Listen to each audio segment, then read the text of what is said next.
The next step is deboning the chicken leg and thigh. See, look at these lovely, lovely, plump, juicy one. The important thing is to dry them, correct? Dry them first.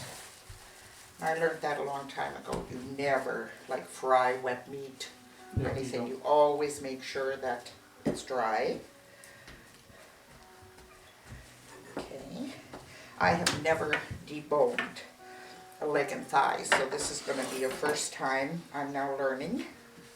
So the whole idea is we got chicken. We use the chicken leg for the outside of the entree, and then we use the chicken breast to make a mousse and mix with some pistachio. Oh, yums. Okay, now we are going to debone the chicken leg. Okay. So you're cutting along the bone of the thigh and all the way See, down. that's the first cut. Oh. One cut. Okay. And separate. But you don't cut it all the way through. You just separate the knuckle. And then pull it out. Now, goes out here. Snap. But you keep that end. Yeah, I keep the knuckle. Okay. So now you get deboned chicken leg. And you're just kind of flat. You want it all sort of flat. Fry a little bit, yeah. You're not cutting any of the extra little bits of fat off or anything. Just make sure there's no bone in it, right? That's the important thing. Just one. Okay. And number two. You don't trust me to try to do it.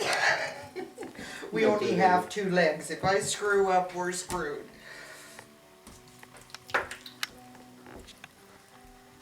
Okay, got it, the knuckle.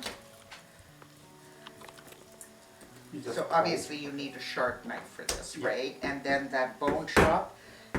Now, why do you like that end on here? What's the point of having that? You would hold the whole thing together. Otherwise, it doesn't look too good for Oh, presentation. okay. And I'm going to keep these because that'll be great for my soup. Keep everything. Now, you also roast your meat when you make soup stock? Because that's something I learned from my mom. And my mom was a home ec that would teacher in intensify Europe. the flavor. Yeah, Low calorie, low flavor. right. So So I now always I roast, have be it chicken, be it beef, whatever I'm going to be using, I roast it first.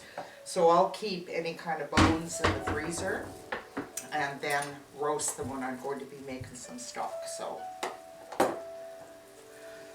Okay, so first you chopped it up, you put it in a food processor to make it really like fine and gooey. Then you Okay. add one egg white and a little bit of potato starch. One egg white, Yeah. some cornstarch, the recipes on site. A little bit chopped bacon. A little bit of fine chopped bacon, that's right, I remember that. And how many pistachios? About 2 tablespoons. Okay, now they were blanched first, Yeah. right? The recipe tells you how to do that.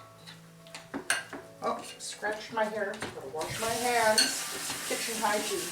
Because you teach food safety, right? Yeah. So it's really, really important.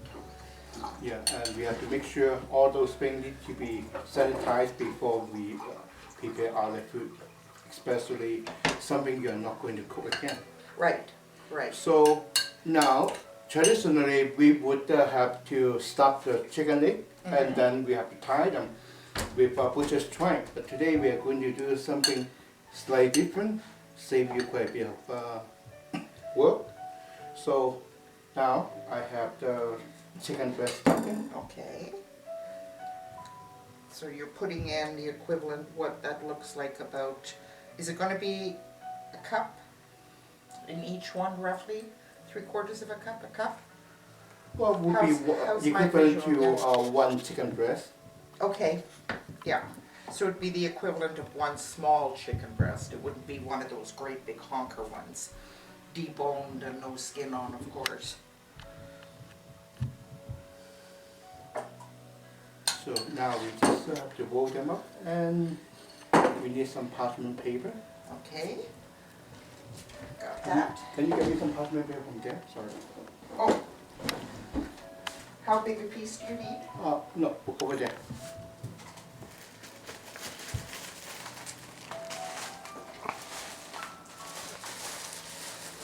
So those are full size. Can you take one and cut in half for me? Yeah, chef. You need to season and pepper the chicken. With my... Now, do you like fresh ground pepper? Yeah. Okay. So you're gonna wrap each one separately? Are you? Okay. So there you go. See, I'm smarter than the others there. There you go. So you want the fresh ground pepper. I've got that here. And you use sea salt or kosher salt? Like Kosher. Kosher? Yay, I use kosher salt. Kosher salt.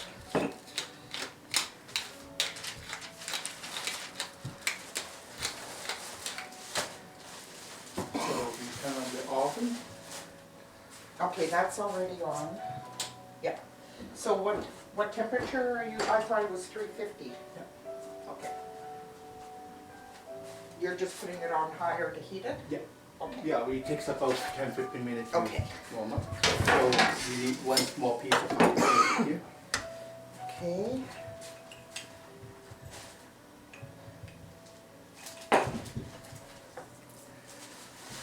Oh, I've got some here.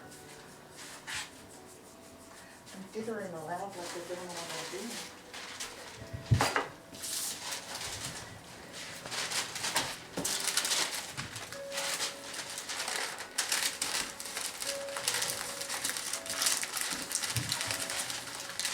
When you say small, a quarter or half? Just to line the pan.